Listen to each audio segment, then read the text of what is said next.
తాకట్లో ఉన్న మీ బంగారాన్ని విడిపించి ఆ రోజు ఆన్లైన్ రేటుకి కొంటాం. Sharma gold company.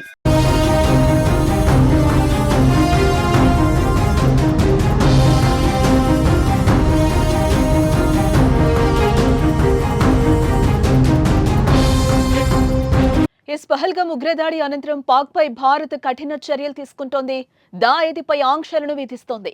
సింధు నదీ జలాల ఒప్పందం అమలు నిలిపివేత, అటారీ వాఘా సరిహద్దు మూసివేతతో పాటు పాక్ పౌరులను భారత్ నుంచి గెంటేసింది. భారత్ పై తప్పుడు వార్తలు వండివార్చే పనికి మాలిన 16 యూట్యూబ్ ఛానల్స్ ను, ట్విట్టర్ అకౌంట్స్ ను నిలిపివేసింది. తాజాగా ఆ దేశానికి తిక్క కుదిర్చేలా వారి విమానాలు భారత్ గగనతలంపై ప్రయాణించకుండా నిర్ణయం తీసుకుంది. ఈ మేరకు సంబంధించిన నోటంను జారీ చేసింది. ఏప్రిల్ 30 నుంచి మే 23 వరకు ఈ నిర్ణయం అమల్లో ఉంది. దీంతో ఇతర దేశాలకు వెళ్లే పాక్ విమానాలు ఇకపై మన గగనతలం మీదుగా ప్రయాణించలేవు.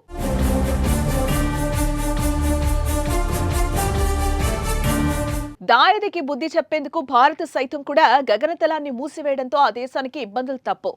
ప్రస్తుతం పాకిస్తాన్లో చికెన్ $798.89, కిలో బియ్యం $339, డజను గుడ్లు $332, లీటర్ పాలు $224.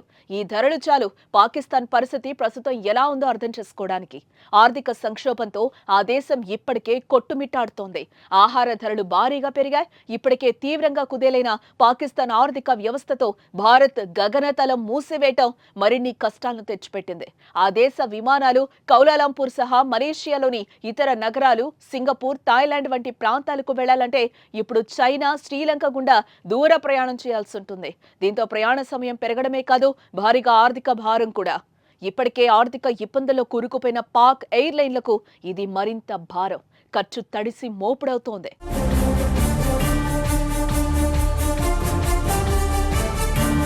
అటు పాకిస్తాన్ కూడా మన విమానాల రాకపోకలపై నిషేధం విధించిన సంగతి తెలిసిందే.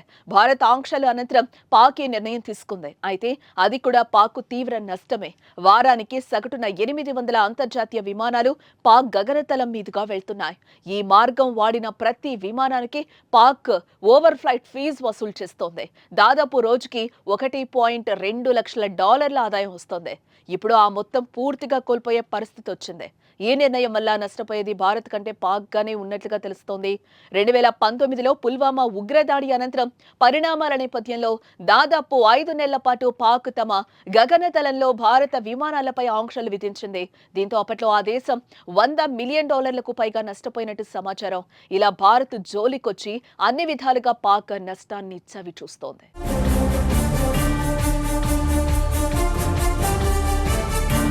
ఇటు మరోవైపు పహల్గాం దాడికి ప్రతీకారం తీర్చుకునేందుకు భారత్ చూస్తోంది.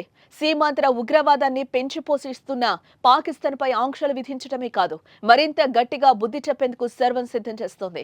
ఉగ్రవాదాన్ని అంతం చేయడమే లక్ష్యంగా చర్యలు తీసుకునే అవకాశం కనిపిస్తోంది. ఈ నేపథ్యంలో ఒకవేళ యుద్ధం అనివార్యమై భారత్ దాడి చేస్తే మాత్రం పాక్ పని ఖతమే.